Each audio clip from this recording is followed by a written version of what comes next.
Ekenekwa m Igbo niile asị m ebe onye nọ na-anụ ọnụ m ọ ya dịla onye ọbụla mma biko tupu anyị gaa n'iru na vidiyo a enegodu vidiyo anụnwa. No, but listen, sir. Okay. Did you encroach on the alignment for the canal? Is there an encroachment? Yes or no? Severally, there are. Excuse me. Yes, sir. I'm a lawyer. So I know. I know. Give you the courtesy of I know. being a public servant. I know. Was there an alignment? Yes. Set back for this canal part? Yes, sir. So Water River? Yes. Now, were notices served on these people to abate this nuisance they caused? Yes or no? When the notices Excuse me, okay, they served notices. 3 years down the road, government will not wait for people to take the loss to their hand and still benefit from it. Excuse me. This demolition started from that point, and I won't wait here because people are a bit emotional about it. No, I'm not saying. okay, excuse me. I will take this whole thing down to a Water River. Heaven will not fall. I'm being very honest with you. The people that own these ones that were demolished, they don't have one head. You guys don't have 2 heads. We are all citizens, and people have contravened on the law. And it's still this brazen attitude of we can do it, we can get away with it, and nothing will happen. That is why we are where we are today as a people. The mantra is simple: you can't put something on nothing, and illegality can never beget legality. If you build on an illegal part, this is what they have done all these places. It's illegal. Amakwanụ m niile n'esigo vidiyo anụnwa kịta. O nwere ihe m chọrọ achọ m biko ịmara onye ọbụla bụ onye Igbo nọ na Lagos steeti na-alụ ụlọ chọrọ ịlụ ụlọ forward wale vidiyo anụnwa make sure na share vidiyo anụnwa biko maka ihe ọ bụ ihe a na-achọ ikwu ebe a bụ fact and truth and nothing but it. onwe ha ya bebe ka abịa penti bụ okwu afa here bịa kpọwa ndị a na ha emetere ma ha emetere na ndị emetere ya na ndị emetere ya. Abịa na anọ ndị na-asị na akwa the land nwe CFO na-eme nka na-eme na land na ha na lụlụ ụlọ nwe CFO. CFO bụ certificate of occupancy. Certificate of occupancy ọ ha na-akpụ ya. Ihe na-akpụ CFO certificate of occupancy. Onwe ihe dị iche ihe dị iche na CFO bụ na receipt ịkwụrụ na rent ụlọ bụ small thing. Obele ihe bụ the two difference na ya yotago mana no nwere ihe ndị a na-akpọ building permit. A na-enwe building permit mana option kwunu follow this picture anwe na afuna bụ the criteria you have to meet before building in Lagos State. Amam na a lot of people I hear this investigation fear ha say na before they will permit you go alone. No, they are not against you owning a land. Because CFO under the CFO can Lagos state government owns the whole land. Owns the whole land in Lagos state. Owns the whole land. Mana certificate give certificate of occupancy. I'm an portion no I am guide na portion na bunkegi. Anani na na Lagos state on ayenwanwe. Mana ebe anyị lụrụ ụlọ gị, ebe anyị lụrụ factory gị, ebe anyị lụrụ company gị, ịlụrụ ihe niile, ịlụ ebe gị, ihe a certificate to ensure that nna ọgwụ onwe portion a mee ihe ịchọ eme na ya mana ananwa anyị nwanwe ya mana position a bụ nke gị. Ọ ihe ọpụta abịa na building permit ha na-enwe physical. Physical, if you follow this picture of me now, physically Ibalana, but Lagos state government will have to come there physically wherefore ebe elolono. Hapochakwe hapota sene ejeme online na ejeje na yakwo na ugwo nka na hakwo ezoku na you have to process it. Iye process na ya akwo ugwo ya.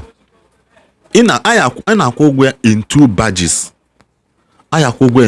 The first badge bụ digital certificate gị ekwa ụgwọ ebido process ya. The second badge ya bụ mgbe kwụchagolo ụgwọ den ha soluzie gị gadi physically ka afọ ebe dị anadi kama na anagi ọdịnelu mmiri hapụchi ha na asị na survey no nka na-emelu nke ọzọ. Meet the right sources, meet the right people. ha bịa dị ya ha ewebata the original master plan gwa gị na nna ebe a unu na-alụ na ọdịnelu mmiri ọ ga n'elu gọta in the next 20-30 years o nwere ihe gọọmenti ji ananụ nwe eme onwe ka esi wee bido development ụzọ aga ebe anụnwa maka na Lagos State gọọmenti na malite elu fourth mainland bridge anyị etiwala ụzọ from Abraham Adesoya connect ya to ebe ha ya connect ya mụ amụha ebe ha mana afụgo m da video nene the video na ebe a kete ị na-afịa ị na-enene video anwa na ebe alụgo roundabout na Abraham Adesoya which is the original plan na ụzọ ahụ ya dị ọna esi wee elu ya keta ọ bụ ọzọ roundabout ka ọ bụ keta mana mgbe emere that survey mgbe Abraham Adesoya ka bụ roundabout keta ewepụgoda roundabout keta ejigwa unu na they still have plan ọ bụ na population karịa asị na ya alụ fourth mainland bridge anyị enwe ebe anyị isi sewali ya gbagube so mana ebido sewalebe ya a na-agwa gị na over 400 houses ya apụ over 400 houses bụ ihe anyị demolish tupu a na-alụ nya bụ ọlụ a biko ihe wekwa n'ụlọ anyị na-aga somewhere na because na okwu anụ wee kwugide gị asị ndị Igbo a na-emekpa ndị Igbo ahụ na-emekpa ndị Igbo ahụ ebe ahụ emere datin n'ịkọta I was there yesterday. I was there. Ihe mwute bụ ije da ifu properties ndị mmadụ kpụsa n'ezi ma ndị na-ele nke ha auction ma ndị na-amụgo ka ha lepụsị amala ebe ha na-aga aga ihe mwute ka ọ mana ihe eji obodo oyibo ka akwụkwọ ihe a ka o doo anya ihe eji obodo oyibo nwee sinina poshu resident permit ọ bụrụ na ndị obodo oyibo cheke funi bụ a threat to them ha manye go resident permit after resident permit anwụ ihe a na-akpọ working permit a na-anwe ya enwe n'obodo oyibo a na-enwe working permit n'obodo oyibo mana fọzụ nke mmadụ ebido ịlụ ụlọ bido ịlụ embark on a project omanje physically apụtasị ndị ahụ oke we don't finish na assault ego onye ahụ anaba ọnwụ ihe ọzọ nchọkwa unu n'anya nene this thing nkịta ndị na ebe anụnwa ka m gụpụtala ya unu ihe ndị Lagos State gọọmenti kwu maka elu ọlụ na before ebido ọlụ ma mgbe ịlụchara ọlụ kunu fụ na all these things nwere rules and regulation mana ndị be anyị especially ndị be anyị anaghị alike ifolo due process tupu a na-eme ihe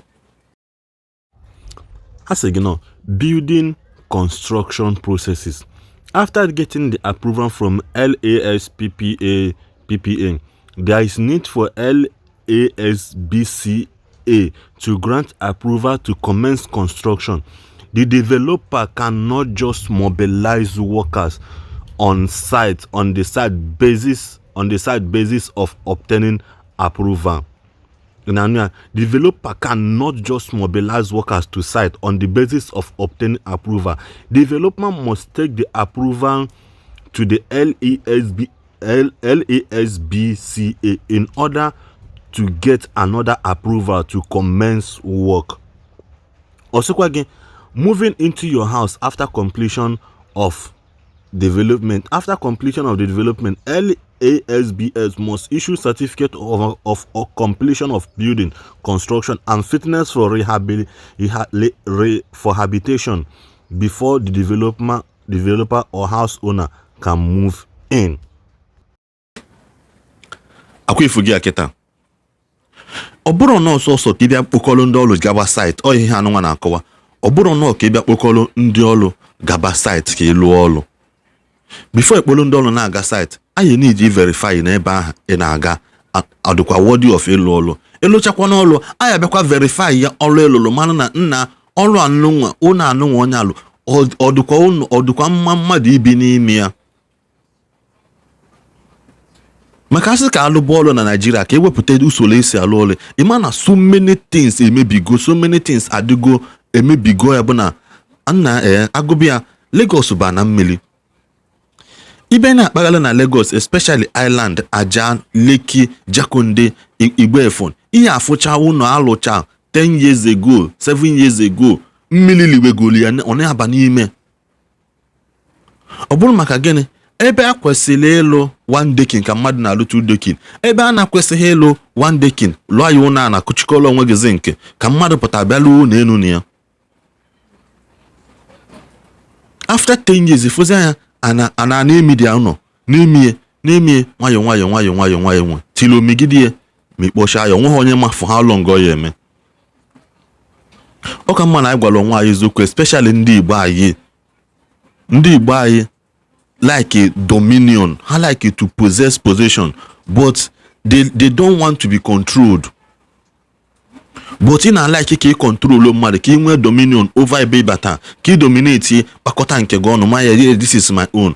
Asụm na o nwere ihe ọjọọ dị na ya, maka asị na nwata chụba nke ọbụna ọ bụla ajọ nwa chụba nke gị, mana adhere to the rules and regulations governing every locality ịnọ na ya. Ọ bụrụ sọsọ ndị Igbo ka ihe mere affect, other tribes the team mere affect. Enwere m ụlọ ndị Yoruba ịtọ mma that team mere affect.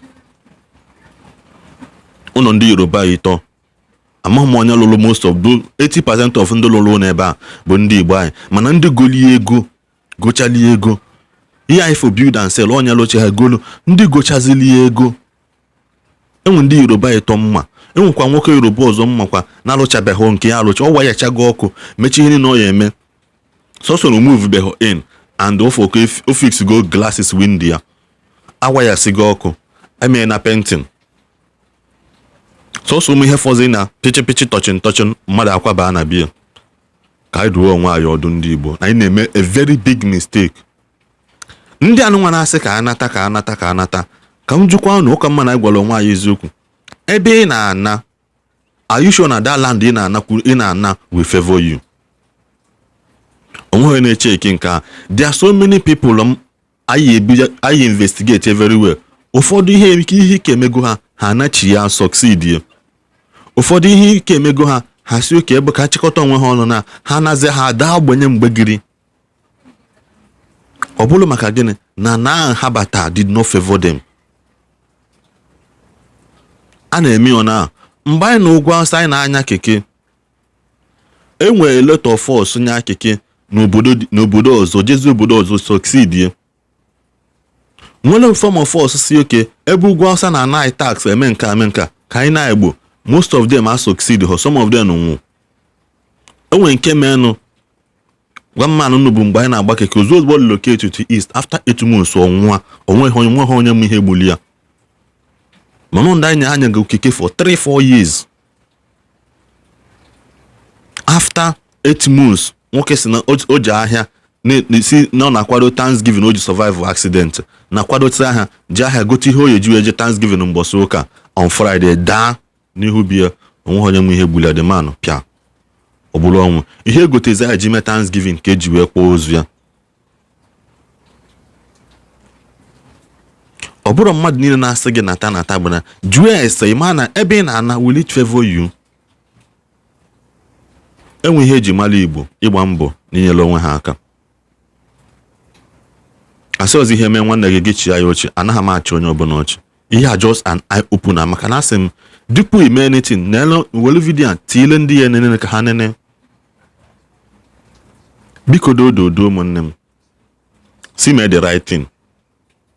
Ka m kwukwa eziokwu anụnwa ka ọ bụrụkwa ihe anụnwa ndị Yoruba na-eme ndị Igbo anyị eme ya na ana Igbo ọ ya aka wute m, maka na ndị baịsa akụluo na amala onye kpatara ya.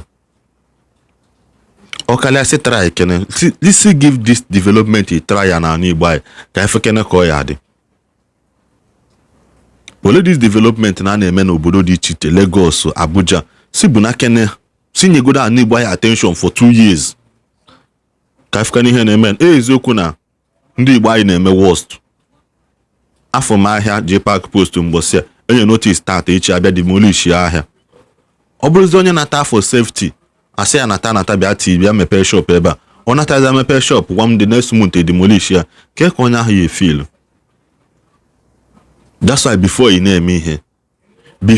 na-eme ihe Julius hapụ okwu sorting na abịa office assault onye, abịa n'office nke assault onye, abịa na ebe assault onye ka ihe wee na-aga. Forget about it. Go to the relevant authorities. Ndị kwesịrị ịma ihe a na-eme.